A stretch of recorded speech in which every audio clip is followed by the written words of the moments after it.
తాకట్లో ఉన్న బంగారాన్ని విడిపించి ఆ రోజున మార్కెట్ ధర కట్టి మిగిలిన డబ్బును మీకు అందిస్తుంది కొమ్మూరి గోల్డ్.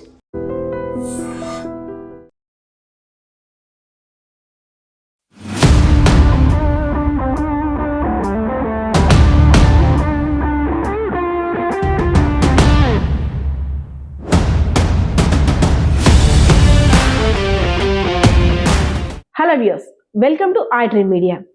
రథసప్తమి అనేసరికి ముందుగా అందరికీ గుర్తుకు వచ్చేది సూర్య భగవానుడికి అత్యంత ప్రీతికరమైనటువంటి పరమాన్న ప్రసాదం, అదేవిధంగా చిక్కుడుకాయలతో చేసే రథం. ప్రస్తుతం ఉన్న కాలంలో అంటే చాలా మందికి రథం ఎలా చేయాలో అవగాహన ఉండే ఉంటుంది.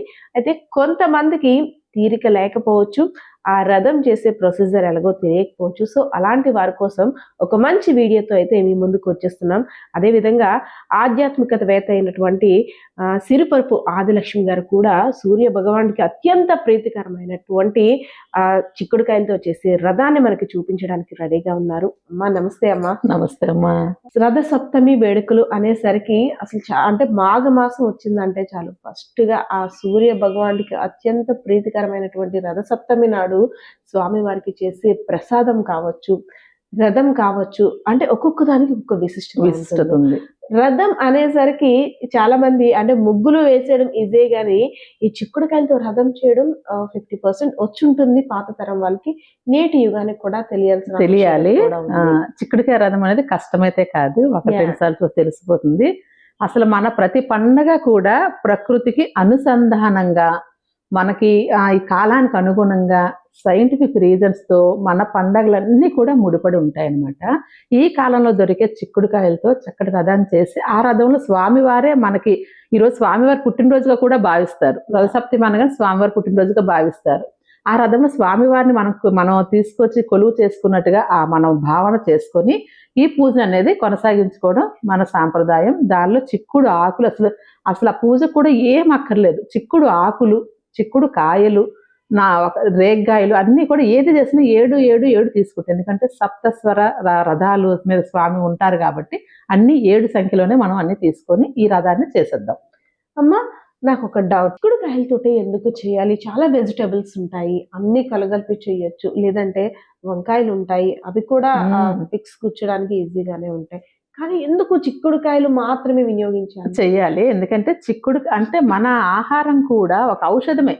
ఈ కాలంలో ఈ సీజన్ లో చిక్కుడు అనేది తినాలి, దానికి ఒక ప్రత్యేక ప్రాముఖ్యత. సంక్రాంతి ఉన్నారు, గుమ్మడి ఇస్తారు. అలాగే ఇది చిక్కుడు, చెరకు ఇవన్నీ కూడా ప్రసాదంగా తీసుకోవడం వల్ల మన ఒంటికి అవి చాలా ఆహారాన్ని మంచిది. అవి తెలియజేయడం కోసం పండగల్లో ఈ విధంగా ప్రతిదాన్ని ఒక్కో సీజన్ లో దొరికేది ఒక్కొక్కటి మనకి ప్రకృతి అమ్మ ఇచ్చిన దాన్ని మన పెద్దవాళ్ళు మన శాస్త్ర ప్రకారం ఇవన్నీ కూడా మనకి ఒక ఆచారంగా మనకి పెట్టారు దీన్ని. అంటే రథం తయారు చేయడానికి అసలు ఫస్ట్ కావాల్సినవి ఏంటి? చిక్కుడుకాయ అని అనుకుంటాము, కానీ ఏమేమి కావాలి? చిక్కుడుకాయ రథానికి అసలు కావాల్సిందంతా ఇదిగోండి, ఒక 7 చిక్కుడుకాయలు. చిక్కుడుకాయలు కూడా 7 ఉండాలా? చిక్కుడుకాయలు 7 ఉండాలి. అదే ఇలా కొంచెం ఎటువంటి మచ్చలు పాడవు నీట్ గా ఉండే చిక్కుడుకాయలు. ఇవి మా చెట్టువి, ఇంకా పెద్దవి తీసుకుంటే కొత్తగా చేసే వాళ్ళకి ఈజీగా ఉంటుంది. అలాగే చీపురు పుల్లలు కానీ, కొత్త చీపురు పుల్లలు అయితే ఇలా కొత్త స్టిక్స్ కానీ, వెదురు పుల్లలు తీసుకున్న పని దూర్చలేము. వెదురు పుల్లలు అయితే పూర్వం పూతికి చీపుర్లని ఉండేవి, ఆ పుల్లలు అయితే చాలా బాగా దొరకడం లేదు మనకి. అందుకే ధూప్ స్టిక్ కొత్తవైనా కూడా చక్కగా వినియోగించుకోవచ్చు. అలాగే కావాల్సిందల్లా చిక్కుడుకాయలు కావాల్సింది ఆ స్టిక్స్, ఆ చిక్కుడుకాయలు, ఇంకేమీ అక్కర్లేదు రథానికి. తర్వాత ప్రసాదానికి ఇదిగోండి ఇలాగా ఆకుల మీద పెడతాం ప్రసాదాన్ని. ఒక 7 ఆకులు చిక్కుడు ఆకుల మీదే ప్రసాదం పెడతామండి. ఆకులు కూడా 7 ఉండాలి. 7 ఆకులు చక్కగా ఈ విధంగా పెట్టేసి, ఇదిగోండి 7 ఆకులు ఈ విధంగా చక్క పెట్టేసి, ఒక్కొక్క రేగుపండు, కొంచెం మనం వండిన పరమాన్నము, అలాగే ఒక్కొక్క చెరుకు ముక్క కూడా నైవేద్యంగా స్వామివారికి ఇలా 7 ఆకులతో నైవేద్యం అనేది పెడతామన్నమాట. ఆదిలక్ష్మి గారు, అయితే రథాన్ని తయారు చేసేయడం స్టార్ట్ చేద్దాం. ఓకే అండి.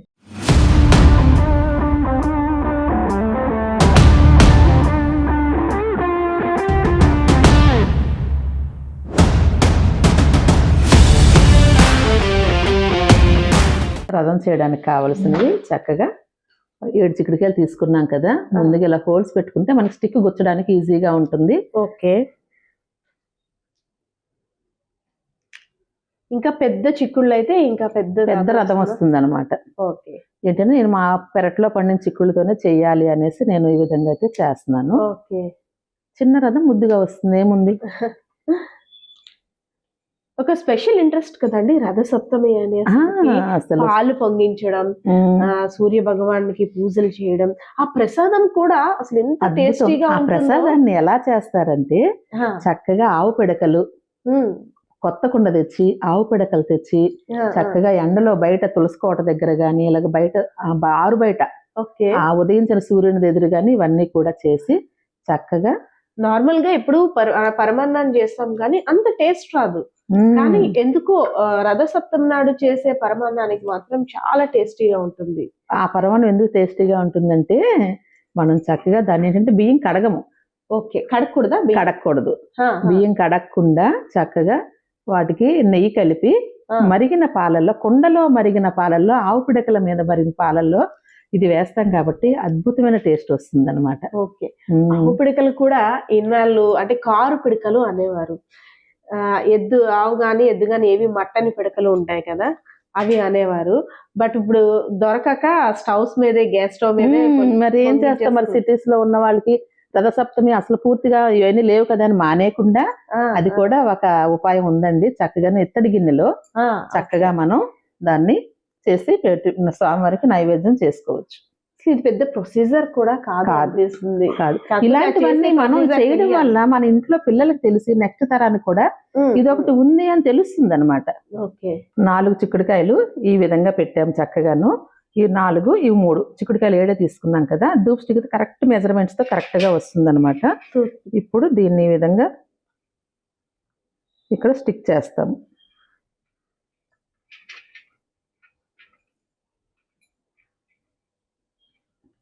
చక్కగా సూర్య భగవాన్ రథం మన ఇంట్లోనే. ఇది ఈ 3 చిక్కుడుకాయలు గోపురం. Okay okay. ఇది గోపురంగా మనం తయారు చేస్తాం. మరి పెద్దది ఏం అవసరం లేదు, అసలు అందంగా చక్కగా వచ్చింది. ఇవన్నీ కూడా కట్ చేసేస్తే సరిపోతుంది. ఒకసారి ఆపండి, కట్ చేసేస్తాం. ఇలా ఎక్స్ట్రా ఉన్నాయవన్నీ తీసేయవచ్చు. వీటి చక్క పువ్వులు కూడా అలంకారాన్ని చేసుకోవచ్చు. మన ఇష్టమే, ఇంకా దీన్ని పువ్వులు అలంకారం చేసుకోవచ్చు. చూసారా, చక్కటి రథం స్వామివారికి రెడీ అయిపోయింది.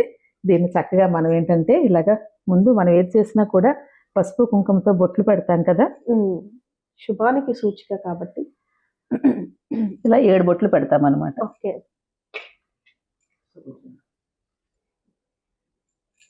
బొట్లు కూడా 7 పెట్టాలమ్మా.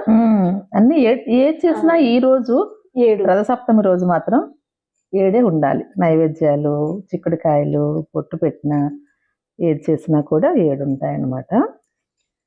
అసలు రథసప్తమి నాడు చిక్కుడుకాయలు ఎంత ఇంపార్టెంట్, రేగి పళ్ళు కూడా అంతే ఇంపార్టెంట్. ఇలాగ రథం రెడీ అయిపోయిన తర్వాత చక్కగా కింద ఒక తమలపాకు గాని అరిటాకు గాని ఏదైనా వేసి చక్కగా ఈ విధంగా అయితే, ఈ తమలపాకులు కూడా మా ఇంట్లోవే ఇలాగా చక్కగా బుల్లిగా రథం ఎంత బాగుందో. బాగుందా స్వామివారి రథం ఈ విధంగా.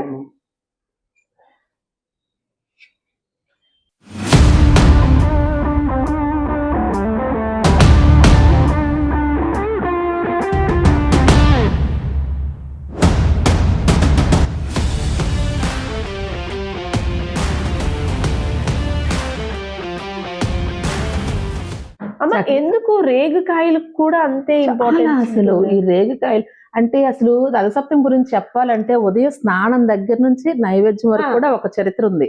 అసలు ఉదయం స్నానానికి కూడా జిల్లేడాకులు, చిక్కుడాకులు, ఈ రేగుపళ్ళు 7 తీసుకొని 6 ప్రదేశాల్లో అంటే 2 భుజాల మీద, 2 కాళ్ళ మీద, 2 పాదాల మీద 6 అయినాయి కదా, ఒకటి శిరస్సు మీద పెట్టి నువ్వుల నూనె రాసుకొని చక్కగా స్నానం చేసి, అభ్యంగన స్నానం తెల్లవారుజామున లేసి స్నానం చేసిన తర్వాత ఆ ఉదయిస్తున్నప్పుడు, సూర్యుడు ఉదయిస్తున్న టైంలో చక్కగా ఆవు పిడకలతో పాలు పొంగించి ఆ నైవేద్యాన్ని చిక్కుడు రథం చేసి స్వామివారి ఆవాహనం చేసుకొని 7 చిక్కుడాకుల మీద చక్కగా మనం ప్రసాదాన్ని పెట్టి నైవేద్యం పెట్టి మనం చేసుకుంటే, అలాగే రేగుపళ్ళుకి చాలా విశిష్టత ఉందండి. ఇది చాలా పిల్లలకి ఇంట్లో ఆరోగ్య, ఈ ప్రసాదం ఇంటందరం తింటాం. అవును, పిల్లలకి పెద్దవాళ్ళకి అందరికి కూడా ఒక ఆరోగ్య ప్రదాత. ఈ సీజన్ లో ఇవి తినడం ఆరోగ్య ప్రదాత. అలాగే ఇవి ఆరోగ్యానికి అసలు సూర్య భగవాన్లు అంటేనే ఆరోగ్య ప్రదాత. సూర్య భగవాన్ల ఆరోగ్య ప్రదాత, ప్రత్యక్ష దైవం, కనిపించే ప్రత్యక్ష దైవం. ఇప్పుడు మనకి కాలం ఉత్తరాయణంలోకి మారుతుంది. మారుతున్నప్పుడు మనకి వాతావరణం కూడా మార్పు వస్తుంది. ఆ మార్పుకి మన శరీరాన్ని చక్కగా ఇటువంటి పండగలకు అనుసంధానం చేసి ఈ ఆహారాలు తీసుకోవడం వలన అనారోగ్యాల పాలిట అవ్వకుండా చక్కగా మనకైతే మంచిగా ఇవన్నీ కూడా మనం జరిపించుకోవాలి, ముందు తరాలకి తెలియాలి ఒకటి ఉన్నాయనేసి. పరిమాణం కూడా మీరు ఇందాక చెప్పినట్టు గరిట ఉపయోగించకుండా చెరుకు గడతో ప్రసాదం ఎప్పుడు కూడా మనం ఏంటంటే ఒక్క రథసప్తమి ప్రసాదానికి చక్కగా కుండ తీసుకున్నా ఇత్తడి గిన్నె తీసుకున్నా రెండిట్లోనే చెయ్యాలండి. ఆ రెండిట్లోనే ఏది చేసినా కూడా మనం చక్కగా చెరుకు గడ ఉంది కదా, ఇది మా పెరట్లో చెరుకు గడే. ఈ తొక్క తీస్తాం కొంతవరకు, ఈ తొక్క తీసి దాంతోనే కలుపుతాము. దాంతో శుభ్రంగా కలపడము, ఆ స్వామివారికి వడ్డించడము, షుగర్ కంటెంట్ కూడా అందులోకి వస్తుంది. చక్కగాను దీంతోనే వడ్డించడము అన్ని కూడా ఈ చెరుకు గడతోనే చేస్తారనమాట. ఇది రథసప్తమి స్పెషల్ అనాలా, మన ఆచారం అనాలా, సాంప్రదాయం అనాలా, మన ఆరోగ్యం అనాలా, అన్నీ కూడా ఇందులో నిక్షిప్తమై ఉన్నాయి. దీని గురించి మన పెద్దలు చెప్తూ ఉంటే అసలు ఒళ్ళు జలదరిస్తుంది. ఇది మన ఆచారాలు, ఇంత రహస్యాలు దాగున్నాయా, మనం అవి వెనకబడిపోతున్నాయని. సైంటిఫిక్ రీజన్ కూడా కంపల్సరీ ఉంది కానీ కొట్టి పారేస్తుంటారు చాలా మంది. అందుకే మన ప్రతి ఇల్లు ఇలా చేసుకోవాలి. ప్రతి ఇల్లు చేసుకుంటే ఇప్పుడు నేను చేస్తాను, నా బిడ్డలో పెడతాను, వాళ్ళు తింటుంటే వాళ్ళు పెద్ద నాకు అలవాటు అయిపోతుంది. మా అమ్మగారు చేశారు నేను చెయ్యాలి అని. అందుకు ప్రతి ఇంట్లో చేసుకోవడం మన పెద్దలు మనకు ఆచారం పెట్టారు. థ్యాంక్ యూ అమ్మా, thank you so much. So viewers చూసారు కదా, చాలా మందికి ఈజీ అని తెలిసినప్పుడు కూడా చిక్కుళ్లతో సూర్య భగవానుకి రథాన్ని ఎలా తయారు చేయాలో ఆదిలక్ష్మి గారు అయితే చాలా చక్కగా వివరించారు. అదేవిధంగా ఆ రథానికి ఉన్న ప్రాముఖ్యత, ప్రసాదాన్ని ఎలా నైవేద్యంగా కూడా పెట్టాలో కూడా తెలియజేశారు. ఇంకెందుకు ఆలస్యం, రథసప్తమి పండుగను సెలబ్రేట్ చేసుకోవడానికి స్వామివారి రథాన్ని తయారు చేయడానికి మీరు కూడా సిద్ధమైపోండి. కెమెరా పర్సన్ బాలకిషోర్తో Padma, iDream media, Vizianagaram. And for more